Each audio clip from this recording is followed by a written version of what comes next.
Hey, how are you doing? My name is Shu. I've recently switched back to the iPhone from Android since there are some apps that are only available for iOS, so I thought it was a good time to share with you my essential apps on my iPhone. Thanks to Shortform for sponsoring this video. Okay, let's start from the bottom. Line is a messaging app only Japanese people use, so you can ignore that.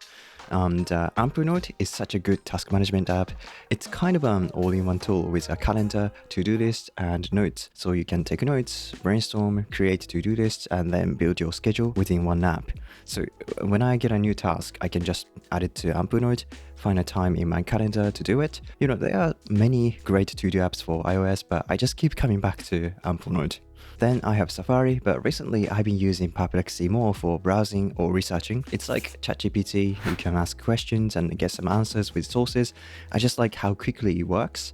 Also, it has this list of latest news, which I find really useful to quickly get an overview of what's going on. If something is confusing, I can just ask further questions. Okay, at the top, I have a few widgets. One is Duolingo. I've been using it to learn Spanish for nearly a year now. There are many language apps out there for different learning styles, but I think Duolingo is the best when it comes to turning language learning into your daily habit. I love it has a clear learning path, so you can see your progress and how much more left. This is great because learning a language feels like an endless task, and things like daily quests and friend quests make it even more fun, and therefore it's more likely for you to actually stick with it. If you struggle to build a language learning habit, this is a great one. Second widget is TimeTree, which is my calendar app. I think it's such an incredible app, but very underexposed. Basically, you can create multiple calendars for your work, personal life, or in my case, YouTube calendar. But what's great about this one is how easily you can share your calendar with other people. For example, I have this calendar with my wife where we can see each other's events. So if I want to go on a date night, for instance, I can just check the calendar and see if she's free. Also, if anything changes in our schedules, it sends a notification to the other person so they know. If you don't have anyone to share your calendar with, this is not more useful than other calendars, but if you have a partner, team, or family, this makes managing schedules so much easier. Plus, it's free, so it's very easy to recommend. It basically saves the time of having to exchange emails or messages to ask if a person is free on a certain date. This little widget is Opal. Opal is one of those apps that are exclusive to iOS. It's essentially a tool to manage your screen time, but for me it's great for helping me focus during working hours. When I start work, I set up a focus session to block out everything that's not work related, like social media and news. This grays out those apps, making it possible to open them. It helps me a lot because when I know I can use these apps, I feel like I'm always subconsciously tempted to check them, which is apparently a thing based on what I read from this book called The Attention Fix. But even when you're not working, but when you're with your family or friends, it's nice to block out those apps just to be more present and less distracted. It sort of encourages you to have conversations instead of being on your phone. Then Google Photos is the app that I use to back up my photos and videos. I think most people know this already, but it's great because it automatically recognizes faces, so you can quickly find all the photos of a certain person. But Apple Photos also does something similar, so it really depends on your personal preferences. Shortform is my go-to book guide app. When I have some topics I want to read up on or books I'm interested in, this is the first place I check. They have a pretty big library when it comes to non-fiction books from all different genres like business, health, finance, parenting, and productivity. I like how quickly they add new books like Feel Good Productivity by Ali Abdaal, and each book guide is very detailed and well researched. What I like about their book guides is that they don't just summarize a book, but also they introduce different opinions or theories from other authors or books, so you can compare and get a broader perspective. Plus, it's just a really nice way to discover new books and authors you might like. When I find a book guide that I like, I typically buy a physical copy of the book as well, so I can read it all. It feels great to have a collection of my favorite books in my room and see them every day.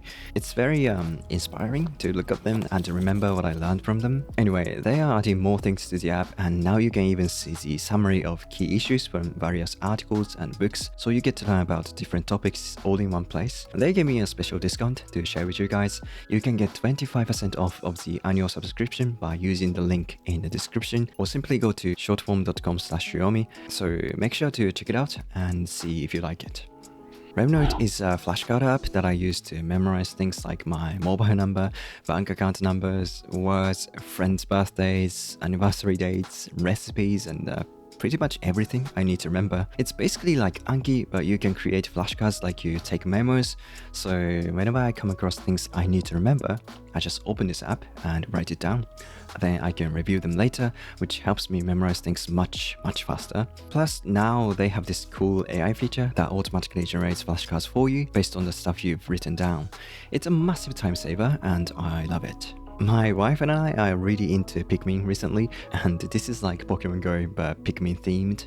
I love it because it actually makes you want to walk more, plus you get to play with your friends and family, which makes it extra fun. So if you want a kind of motivation to move around a little bit more, this is a game for you.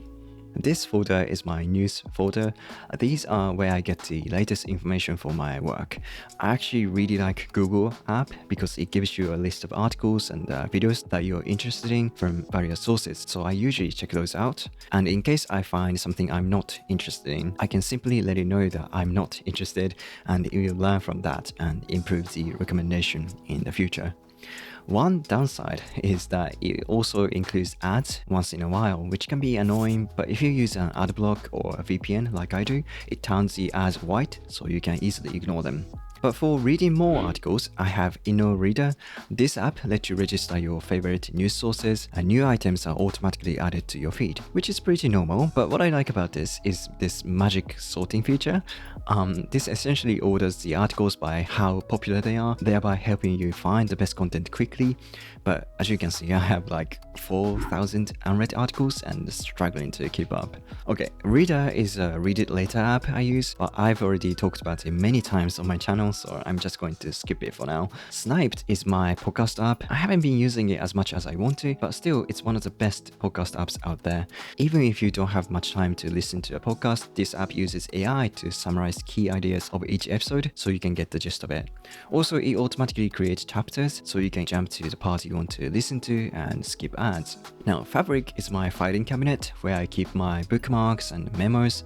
If you know me, you know I'm a big fan of this app, so I will keep it short, but basically you can save your favorite websites, pictures, videos, and documents in one place and then access them from any device. I love that it comes with this little AI guy who you can talk to and it will help you find your stuff. He's like the librarian of your digital library. This way you don't have to manually scroll through your content to find what you're looking for. Amplenote is the tool I use to scan documents and receipts. Whenever I have an important document I don't want to lose, I just use its scan document feature to quickly digitize it. You can of course use it for taking notes and a lot more, but for me it's just for organizing my documents. Apple Reminders is very useful when you want to share a to-do list with other people. For me, I have a shared to-do and grocery list with my wife, so we know what each other needs to get done each week. If I have something I want her to do, I can create a to-do and assign to her, but this feels a little bit passive-aggressive, so it's probably better to just message her directly and ask her to do it. Still, it's good to have these to-dos written down so we remember. Napkin is another iOS exclusive app. I absolutely love this app because it makes me feel calm and relaxed. It's like your treasure box of inspirations. Each time you open it, it shows you your favorite passages and quotes from the books and articles you read and the videos you watched. I find this great because I tend to forget what I read easily, so seeing these passages again every time I open it helps me remember them better. You can bookmark some of the notes so you can see them easily later. So for me, these are like my daily affirmations. I want to read them every morning to kind of remind myself of some of my values. It sounds a bit cheesy, but I find it helpful. Apple Journal is my journaling app, which is of course iOS exclusive. I talked about this in another video before. It's simple, but I love it. Every night I try to write down a few things that happened during the day, but this app makes it so easy to do that because it suggests what to write about based on where you went, the pictures you took, and who you met, as well as some journaling prompts. So you don't have to try to track down your thoughts and remember what you did. And even if you don't feel like writing anything, opening this app and seeing what you did today can help you reflect and remember what happened. Dex is my contact app that I use to keep track of people I know. Basically, you can pull contact information from various sources like LinkedIn, Facebook, X, Instagram, and Gmail to build an unified contact list. So you can see all the interactions you had with the person in one place, like what emails you exchanged, what you talked about, as well as their birthday, where they work and stuff. So whenever I want to reach out to someone, this is the first place to check. Shortwave is the email app I use. I love it because its AI assistant is super useful. It can instantly find what you're looking for from your inbox, compose a new email, or summarize long threads instantly. So if you have to deal with lots of emails every day, this is going to save you so much time. FILCA is a really nice film camera app. You can test a bunch of film simulations so your photos look like they were taken with different kinds of analog cameras. I love the vintage look it creates. You can add date like you see on old Polaroid photos and add some frames too. It's basically free, so you should definitely give it a try. Okay, so that's the main screen. There are a few more essential apps in the second screen. 1Password is one of those absolute must-haves for me. It makes it really easy to manage all my passwords because it can generate a unique password for every site in an instant. It's very convenient and I can't live without it. NordVPN is the app I use to block ads and trackers on the web. VPNs are quite useful, not just for watching Netflix and Hulu from different countries, but also for keeping your data private in general. And speaking of privacy, Whoscall is a pretty good caller identification and a spam blocking app. Just by installing it, it can automatically block spam calls, and when you get a phone call from an unknown number, you can paste it in the app and it will tell you who it is. This is actually one of the apps that I strongly recommended to my parents, so they won't get scammed or phished. To continue on the privacy topic, DuckDuckGo is a search engine that doesn't track you or collect your data, but for me, its email protection feature is what I use most. It can generate a random email address that you can use for signing up for websites, so if you don't want to use your own email address to prevent getting spammed or leaked, you can use this app to generate a new one and then use it to sign up for websites or apps. OneDeepBreath is a great app for relaxing and helping you focus. It's not like a meditation app, but instead it has a lot of different breathing exercises, which I personally prefer to meditation. There are many to choose from, depending on your goal, but this is the best one I found so far for breathing exercises. Finally, Calendly, which I think most people know already, but I thought I'd quickly mention it here because it's a huge time saver.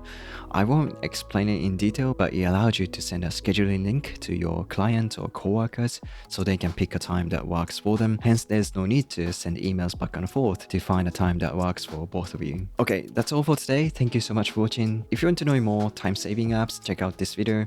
And I hope you enjoyed this video. If you did, please give it a like and subscribe to my channel. See you in the next one. Bye.